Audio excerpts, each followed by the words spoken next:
Hi అండి. Welcome to Morla vlogs. ఎలా ఉన్నారండి అందరూ? నేను చాలా బాగున్నానండి.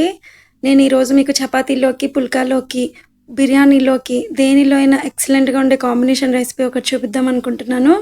దానికోసం స్టవ్ పై ఒక కడాయి పెట్టుకొని ఒక 2 స్పూన్ల వరకు బటరు, కొంచెం ఆయిల్ యాడ్ చేసుకోవాలి. ఇది బటర్ ప్లేస్‌లో మనం నెయ్యి కూడా తీసుకోవచ్చండి. అయితే ఈ రెసిపీకి నెయ్యి కన్నా బటర్ యాడ్ చేయడం వల్లే ఎక్స్‌ట్రా టేస్ట్ అనేది వస్తుంది. దీనిలోకి నేను ఒక బిర్యానీ ఆకు, 4 లవంగాలు, చిన్న దాల్చిన చెక్క ముక్క ఒకటి తీసుకున్నాను. ఇవి కూడా ఆయిల్‌లో ఏసి బాగా ఫ్రై అవ్వనివ్వాలి. తర్వాత దీనిలో ఉల్లిపాయ, పచ్చిమిర్చి, టమాటో పెద్ద సైజు ముక్కలుగా కట్ చేసుకొని యాడ్ చేసుకోవాలండి. ఇవి కూడా కొంచెం ఫ్రై అవ్వాలి. దీనిలోకి నేను 10 వరకు జీడిపప్పులు తీసుకున్నాను. మనం చేసే కర్రీ క్వాంటిటీని బట్టి జీడిపప్పులనేది వేసుకోవాల్సి ఉంటుంది. దీనిలో కొంచెం పసుపు, మన టేస్ట్‌కి సరిపడా సాల్ట్ యాడ్ చేసుకొని బాగా కలుపుకోవాలి. ఇది ఉల్లిపాయ అనేది బాగా మగ్గిపోవాలనమాట. దీన్ని కొంచెంసేపు ఇలా కలిపేసి మూత పెట్టేసి ఒక 10 మినిట్స్ వరకు మగ్గబెట్టుకుంటే ఉల్లిపాయ అనేది మగ్గిపోతుంది బాగా. ఇదిగోండి ఈ విధంగా మగ్గిపోవాలి. ఇప్పుడు స్టవ్ ఆఫ్ చేసుకొని దీన్ని ఒక మిక్సీ గిన్నెలోకి తీసుకొని బాగా చల్లారనివ్వాలండి. అప్పుడు మనం మిక్సీ పట్టుకోవాలి. బాగా కంప్లీట్‌గా కూల్ అయిపోయిన తర్వాత మన ఇంటికి ఎవరైనా గెస్టులు వచ్చినప్పుడు దీన్ని ఒకసారి తయారు చేసి పెట్టండి. వాళ్ళు ఫిదా అయిపోతారు. అంత టేస్టీగా ఉంటుందండి. చాలా చాలా బావుంటుంది. ఇదిగోండి ఈ విధంగా పేస్ట్ చేసుకోవాలనమాట.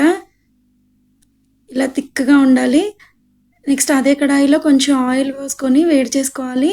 దీనిలో ముందుగా కట్ చేసి పెట్టుకున్న ఉల్లిపాయ, పచ్చిమిర్చి ముక్కల్ని యాడ్ చేసుకొని బాగా ఫ్రై చేసుకోవాలండి. ఈ ఉల్లిపాయ ముక్కలు కూడా గోల్డెన్ బ్రౌన్ కలర్ రావాలి. బాగా ఫ్రై అవ్వాలి ఇవి. మీరెవరైనా నా ఛానల్‌ని ఫస్ట్ టైం చూస్తున్నట్లయితే ప్లీజ్ సబ్స్క్రైబ్ చేయండి, లైక్ చేయండి, షేర్ చేయండి.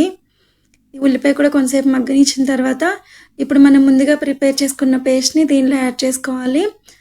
ఈ పేస్ట్ ఇందులో యాడ్ చేసి కొంచెం వాటర్ యాడ్ చేసుకొని బాగా ఫ్రై అవ్వనివ్వాలండి దీన్ని. ఇది మీరు గనుక ఎప్పుడు ట్రై చేయకపోతే ఈ రెసిపీని ఒకసారి ట్రై చేయండి. చాలా చాలా టేస్ట్ ఉంటుందండి. మనం బయట రెస్టారెంట్‌లోకెళ్ళి ఆర్డర్ చేసుకొని తింటాం గదా! ఈ కాజు పన్నీర్ కర్రీ అనేది. అప్పుడు వాళ్ళు చాలా కాస్ట్ చెప్తారు.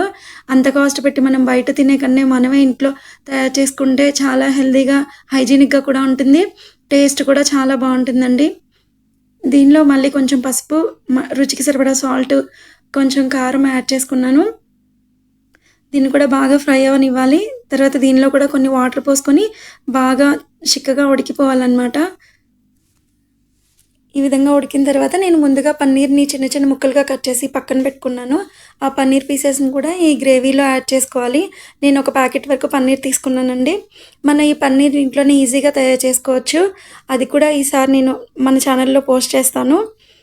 ఈ విధంగా పన్నీర్ పీసెస్ కూడా వేసిన తర్వాత మూత పెట్టి ఒక 5 మినిట్స్ వరకు మగ్గపెట్టుకోవాలి.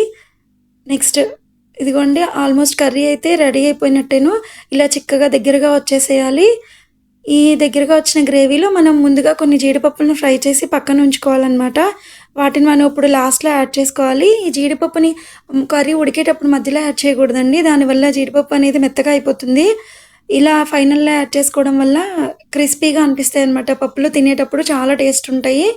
ఇదిగోండి ఫైనల్‌గా కాజు పన్నీర్ కర్రీ అయితే రెడీ అయిపోయింది. కొంచెం కొత్తిమీర చల్లేసుకుంటే కర్రీ ఈజ్ రెడీ. దీన్ని చపాతీలోకి, రైస్‌లోకి, పుల్కాలోకి దేనిలోకైనా తినొచ్చండి. నేనైతే ఈరోజు దీనికి కాంబినేషన్‌గా చపాతీలు చేశాను. ఆల్రెడీ చపాతీ రెసిపీని మన ఛానల్‌లో పోస్ట్ చేశాను కాబట్టి మళ్ళీ నేను చపాతీ ఏం చూపించట్లేదు. ఇదే అండి ఈరోజు రెసిపీ అయితే. మీకు బాగా నచ్చిందనే అనుకుంటున్నాను. నచ్చితే ఒకసారి ఇంట్లో ట్రై చేయండి. ఈ వీడియోని లైక్ చేయడం మాత్రం మర్చిపోకండి. Thanks for watching. Bye bye.